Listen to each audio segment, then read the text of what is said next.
There is no denying that Diablo 3 is one of the most anticipated games coming to the PC. The problem is, no one knows when it is coming out. So what can the hack and slash crowd do in the meantime? Well, Runic Game might have you covered with their first title, Torchlight. Who is Runic Game? Well, it's a young studio created by the original designers behind the first two Diablo games. With such pedigree, you would expect their first games to be nothing short of stellar, and if so, Torchlight might not exactly be the light at the end of the tunnel you were hoping for. Torchlight is a classic RPG a la Diablo, in the very purest sense, down to the music composed by the original composers for Diablo.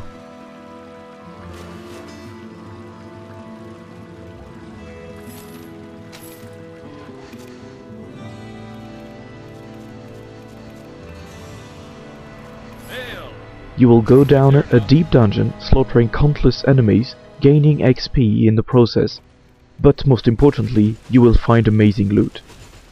When you start Torchlight, you will have to choose between three classes: the melee-oriented Destroyer, the Ranger Vanquisher, and the Steampunk Alchemist. Whatever class you choose, you will also have a pet, cat or dog, at your side, which is the first excellent addition to the gameplay. Your pet will not only fight alongside you during your quest, he will carry some of your loot, learn spells to aid you, and even wear some magical trinkets to enhance his abilities. You can send him to town at any time to sell off the stuff you don't need, so that you don't have to stop your dungeon crawling every 10 minutes. As for your character, well, it is fairly obvious that the guys behind Diablo 1 and 2 were behind the game, because it takes both systems.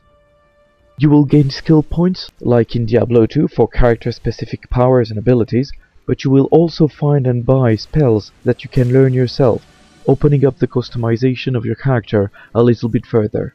You want to cast fireballs with your Destroyer? Please feel free. You want to invoke zombies with your Ranger? Well, do it. This option is very welcome, as it was probably what I missed the most from the original Diablo.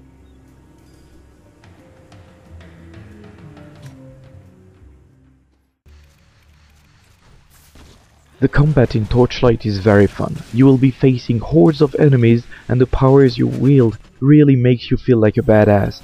Many of them do zone damage and will wipe out an entire group at once, shaking the screen and making you grin with satisfaction. Randomization makes the genre popular, and Torchlight brings it back in full force. No two games are the same, and the random dungeons, boss monsters, and loot only make you want to go just one level deeper. You know, just in case you find that next piece of the Lovecraftian set you want.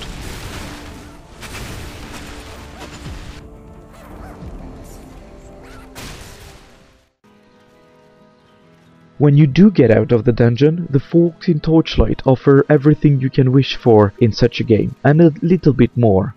Transmutation for gem combining, bargains for random magic items, selling and buying equipment and potion and everything, it's all there.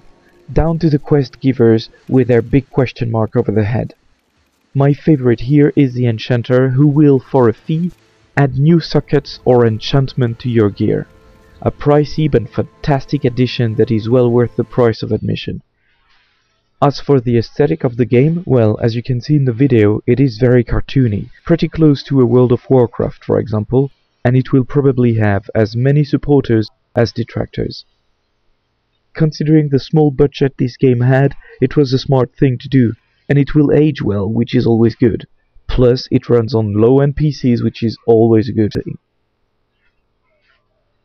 Talking about aging, the biggest flaw in that game is probably the lack of any multiplayer.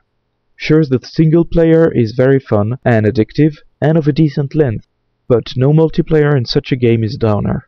Runic has said that they plan on turning the game into an MMO later, when they have the money, that is. So the idea of a design that ages well is certainly wise, but the absence of multi from the start is going to cost them sales. This is a shame, since the game is only $20 or 15 euros, which is a steal for such a great title. Especially when you take into account the fact that they added modding tools and that the community has already started working with them. And remember, if you buy the game now, chances are you will get the multiplayer for free or at a discount when it comes out eventually. So don't hesitate, get that game now, you won't regret it.